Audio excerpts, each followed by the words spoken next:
yang terhormat, yang sama kita hormati Bapak Presiden Haji Prabowo Subianto, saudara bisa selalu mengedepankan ayat suci di atas ayat konstitusi. Nah, jadikan Indonesia ini berkah. Kami akan, seluruh rakyat akan dukung Bapak kalau Bapak mengajak bangsa Indonesia taat kepada Allah dan Rasulnya. Betul? Betul? Takbir. Nah, jadi sekali lagi jangan pernah mundur ya ikhwan. Nah, baiklah.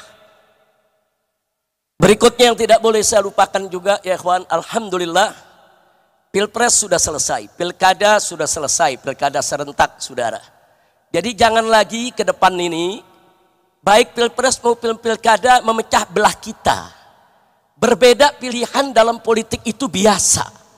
Makanya saya kaget begitu ada perbedaan pilihan. Saudara, berani-beraninya ulama dimunafik-munafikkan, disesat-sesatkan, dikafir-kafirkan. Jangan. Ada habaib, ada ulama berbeda pilihan dengan kita, saudara. Masing-masing punya ijtihad politik. Wajib untuk kita saling menghormati, saudara. Jangan mau dipecah belah, saudara. Yang bertarung orang lain, yang dapat kekuasaan orang lain, yang dapat kursi orang lain, yang dapat uang orang lain. Tapi kenapa harus rakyat yang diadu domba, rakyat yang baku pukul, dan rakyat yang dipecah belah?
Rindu dengan imam kita semua. Sudah kangen, sudah rindu dengan beliau.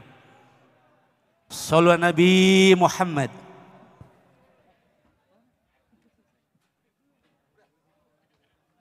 Assalamualaikum warahmatullahi wabarakatuh. Bismillah walhamdulillah wassalatu wassalamu ala rasulillah wa ala alihi wa sahbihi wa mawalah. Amma ba'd. Siyadatul habaib asy-syurafa wa sa'adatul ulama'il fudala wa jami'il hadirin wal hadirat al-ahibba'il a'izza rahimakumullah. Fi hadhihi al-munasabati as-sa'idah la ansa an usiyakum jami'an wa nafsi bitaqwallah wa bita'ati rasulillahi sallallahu alaihi wa alihi wa sahbihi wa sallam. Wa nas'alallah subhanahu wa ta'ala an yahdiyana ila siratihil mustaqim wa yaj'alana minal muttaqin wa yudkhilana jannatahu jannatan na'im walhamdulillahi rabbil alamin. Taqabbalallahu minna wa minkum fataqabbal ya karim. Setelah puja dan puji kita panjatkan bagi Allah Jalla Jalaluh, setelah solawat dan salam kita sampaikan untuk Nabi kita tercinta Sayyiduna Muhammad beserta para keluarga dan para sahabatnya, maka dalam kesempatan ini saya ingin menyampaikan apresiasi dan penghargaan yang tinggi khususnya kepada segenap panitia penyelenggara yang telah bekerja keras mengorbankan waktu, tenaga, pikiran, harta benda untuk mensukseskan acara ini, termasuk semua pihak yang membantu kelancarannya. baik dari kalangan ulama yang telah mengerahkan jamaah dan para santrinya, majelisnya dari mana-mana, begitu juga dari kalangan umara yang telah menggerakkan daripada aparatur negaranya untuk bisa mempermudah daripada berjalannya acara ini, termasuk para dermawan yang ikut membantu daripada terselenggaranya acara ini. Mudah-mudahan mereka semua diberikan oleh Allah ganjaran yang berlipat ganda, diberikan oleh Allah subhanahu wa ta'ala segala kemudahan dari dunia hingga akhirat. Amin ya rabbal alamin. Saya merasa bersyukur, senang, gembira kali ini bisa hadir di reuni 212. Karena beberapa hari yang lalu saya masih ada di kota suci Makkah. Hampir-hampir saya tidak bisa pulang karena terkena demam yang sangat tinggi di atas 40 derajat.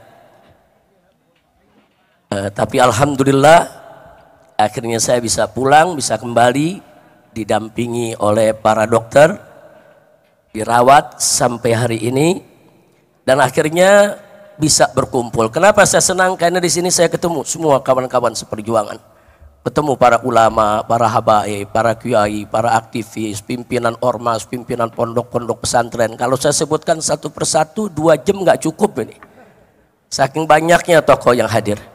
Belum lagi di sini alhamdulillah ada pimpinan-pimpinan lembaga tinggi negara, ada dari MPR RI-nya, ada dari DPD RI-nya.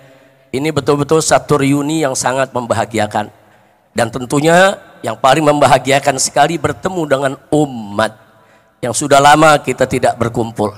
Dan kumpulnya umat pada hari ini menunjukkan bahwa kita semua masih tetap istiqomah untuk menegakkan Islam di Indonesia. Takbir. Baik ya ikhwan, tidak panjang yang ingin saya sampaikan.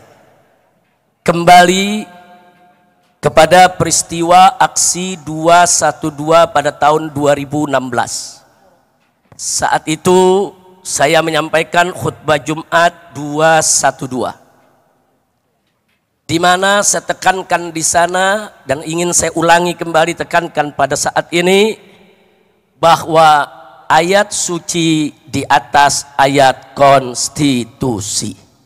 Tolong seluruh umat Islam dimanapun Anda berada, wabil khusus para mujahid dan mujahidah 212, tancapkan dalam sanubari kita yang paling dalam bahwa ayat suci akan selalu dan senantiasa ada di atas ayat konstitusi. Kenapa? Karena ayat suci adalah wahyu ilahi, kalam ilahi Rabbi, yang tidak boleh diganti, tidak boleh direvisi, yang wajib untuk dipatuhi, ditaati, harga mati. Sedangkan ayat konstitusi adalah produk akal basyari, hasil musyawarah sesama manusia dengan menggunakan pengetahuannya yang wajib sejalan dengan ayat suci. Tidak boleh ada ayat konstitusi dimanapun, kapanpun yang bertentangan dengan ayat suci ya kawan. Karena itu saya tekankan sekali lagi pada saat ini, jangan pernah mundur untuk menegakkan Islam, jangan pernah mundur untuk menegakkan hukum Allah, jangan pernah mundur untuk bagaimana kita berjuang agar NKRI berdiri atas dasar hukum Allah, saudara, yang diridhoi oleh Allah subhanahu wa ta'ala dan Rasulnya. Amin ya rabbal alamin. Siap berjuang? Siap berjuang? Baik, berikutnya sesuai dengan tema bahwa reuni 212 kali ini yaitu bertemakan revolusi akhlak untuk menuju Indonesia berkah dan Palestina merdeka. Indonesia berkah, berkah. Saudara, kunci keberkahan itu Allah sudah nyatakan dalam Al-Quranul Karim. Faqala ta'ala walau anna ahlal qura amanu wa taqaw la fatahna alaihim barakatim minas sama'i wal ard. Tegas Allah nyatakan dalam Al-Quran, andai kata penduduk suatu negeri, penduduk daerah-daerah dimanapun berada saudara, amanu wattaqau, mereka beriman dan bertakwa kepada Allah, Allah janjikan la fatahna alaihim, niscaya pasti akan kami buka untuk penduduk negeri tersebut barakat, aneka ragam keberkahan minas sama'i wal ard, baik keberkahan yang diturunkan dari langit maupun keberkahan yang Allah keluarkan dari dalam bumi saudara. Ini janji Allah. Jadi kalau kita mau Indonesia berkah, ya beriman dan bertakwa. Nah, beriman bertakwa itulah maksudnya kita tunduk kepada hukum Allah.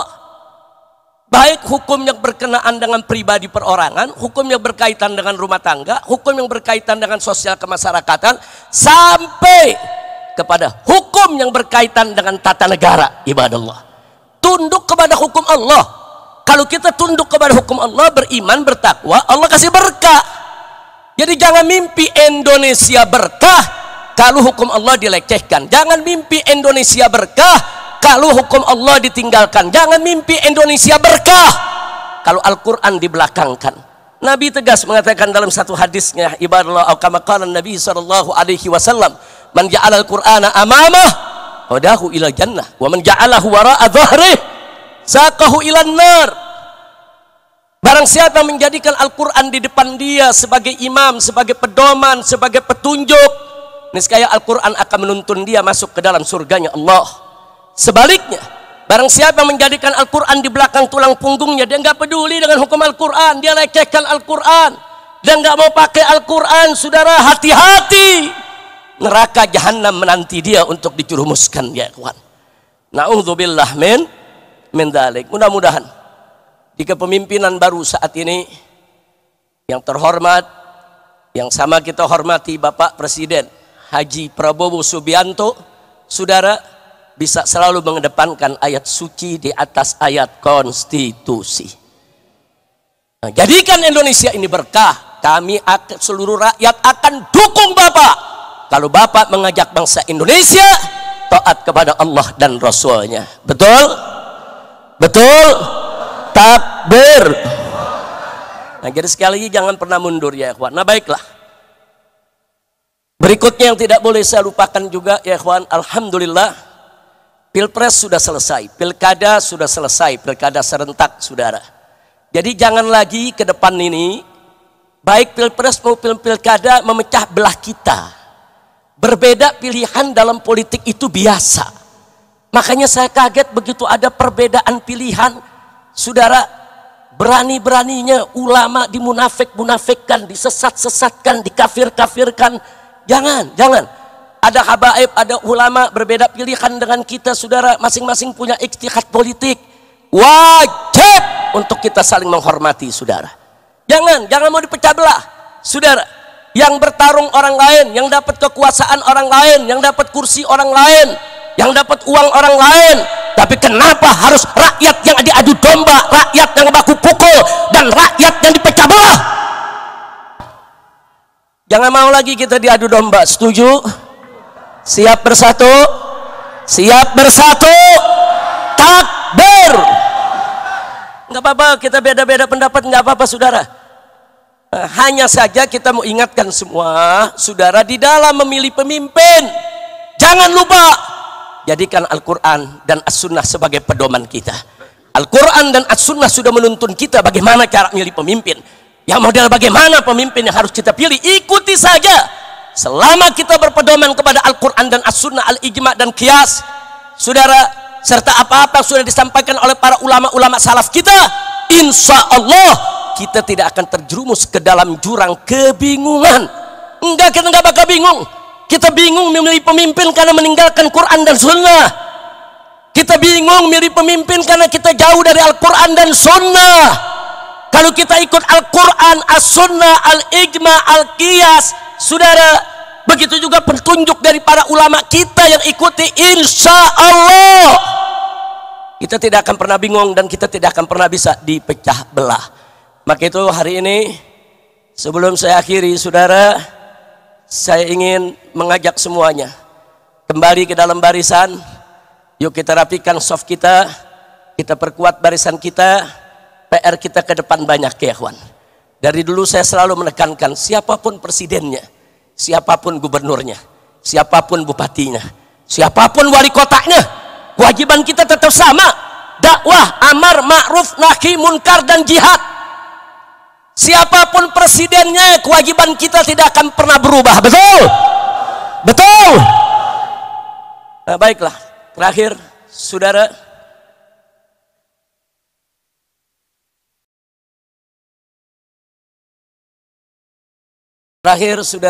yang ingin saya ingatkan di sini, bahwa penegakan hukum di Indonesia yang carut marut selama ini saudara, khususnya dalam satu dekade 10 tahun terakhir saudara, demokrasi dirusak, hukum ditabrak, korupsi merajalela, judi di mana-mana, hancur-hancuran ini negeri saudara. Maka itu saya berharap mereka-mereka yang telah merusak negeri ini selama 10 tahun jangan dibiarkan. Tapi mereka harus dituntut pertanggungjawabannya. Setuju? Maka itu saya minta dengan tulus, dengan sangat hormat kepada yang kami hormati Bapak Presiden Haji Prabowo Subianto. Tolong Pak, bersihkan pemerintahan Bapak dari orang-orang yang bermasalah, baik bermasalah dengan korupsi, bermasalah dengan judi, bermasalah dengan pelanggaran HAM, bermasalah dengan segala kemunkaran dan kerusakan negeri. Jangan mereka dibiarkan, proses hukum, tegakkan keadilan bagi bangsa Indonesia. Takbir, Allahu Akbar. Setuju tidak? Setuju tidak? Kalau Bapak Presiden bertindak tegas untuk memproses semua pelanggar hukum pada 10 dekade terakhir ini, setuju tidak? Dukung Bapak Prabowo tidak? Betul? Takbir. Enggak peduli siapapun dia saudara, enggak peduli saudara, apakah itu Jokowi ataupun Fufu Fafa dan semua kroni-kroninya yang terlibat, seret ke pengadilan. Takbir, takbir, takbir. Dan akhirnya mari kita baca suratul Fatihah. Kita mohon kepada Allah agar Bapak Presiden Prabowo Subianto diberikan kekuatan oleh Allah. Amin. Diberikan sehat walafiat. Amin. Agar mampu untuk memimpin negara Indonesia, agar mampu mensejahterakan rakyat. Amin. Agar mampu terus menjaga keharmonisan hubungan antara umara dengan ulama. Amin. Dan kita mohon kepada Allah bibarakatil Fatihah, agar pemerintahan Prabowo ini dibersihkan dari orang-orang bermasalah, orang-orang yang selama ini bikin susah rakyat, orang-orang saudara yang melanggar HAM, yang terlibat pembunuhan, terlibat korupsi. Kita mohon bimu'jizatil Fatihah agar mereka disingkirkan oleh Allah sejauh-jauhnya dan dihancurkan oleh Allah sehancur-hancurnya, sehingga Bapak Presiden Prabowo dan kabinetnya ke depan saudara bisa memimpin negara ini dengan baik tanpa diganggu lagi oleh orang-orang yang selama ini memang selalu menjadi sumber masalah. Ala hadhihi niyah wa likulli niyatin salihah. Wallahu subhanahu wa ta'ala yubarik li hadhil bilad wa an yubarik li rais hadhil bilad wa an yubarik li ra'iyyati hadhil bilad wa an yaj'al hadhil bilad biladan islamiyatan aminatan mutmainnah ghaniyatan ma'muratan mardiyatan 'indaka bi rahmatika ya arhamar rahimin ya rab. Wa ila hadratin nabi sallallahu alaihi wasallam bisiril Fatihah. A'udzu billahi minasyaitonir rajim. Bismillahirrahmanirrahim. Alhamdulillahi rabbil alamin arrahmanir rahim maliki yaumiddin iyyaka na'budu wa iyyaka nasta'in ihdinas siratal mustaqim siratal ladzina an'amta 'alaihim ghairil maghdubi 'alaihim waladdallin. Mudah-mudahan digabul oleh Allah Subhanahu wa taala. Jadi sekali lagi pemerintahan baru ini jangan kita ganggu, kita beri kesempatan, kita dorong, tapi tetap kita kritisi. Jadi bukan mendukung dalam arti kata menjilat, memuji yang nggak berhak dipuji, saudara. Jangan. Kita tetap amar ma'ruf nahi munkar. Ikhlaskan niat hanya mencari ridha Allah Subhanahu wa ta'ala. Nah akhirnya saya mau umumkan, sebentar, duduk sebentar. Nah akhirnya saudara, saya mau umumkan, insya Allah hari Kamis besok, insya Allah di pesantren Markas Syariat Megamendung, dimulai dari jam 8 pagi sampai zuhur, kami akan mengadakan haul syuhada 6 santri FPI yang dibunuh di KM 50. Jadi kami akan mengadakan haul syuhada di sana, saudara.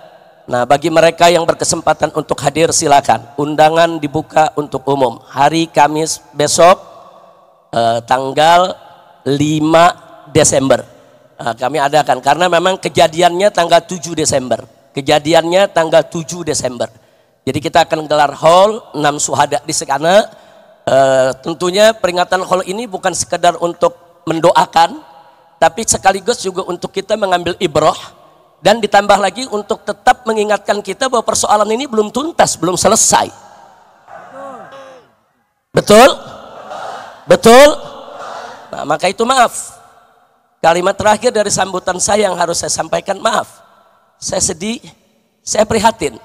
Kalau kabinet yang dibentuk oleh presiden baru saat ini masih ada bau anyir darah KM 50, saudara. Karena ada beberapa orang yang diduga kuat terlibat langsung ataupun tidak langsung dalam peristiwa KM 50 justru duduk diangkat masuk dalam kabinet, saudara. Maka itu sekali lagi, jadi kabinet ini secara umum sudah bagus. Kabinet ini secara umum harus kita dukung. Kabinet ini secara umum harus kita beri support untuk bisa bekerja dengan baik. Tapi saya tidak bisa menyembunyikan kesedihan saya, keprihatinan saya. Ternyata kabinet tersebut, maaf, masih ada bau anyir darah KM 50, saudara. Maka itu kita akan gelar haulnya. Insya Allah siap hadir. Insya Allah akan kita gelar, saudara, supaya KM 50 akan terus kita usut sampai tuntas. Setuju? Setuju?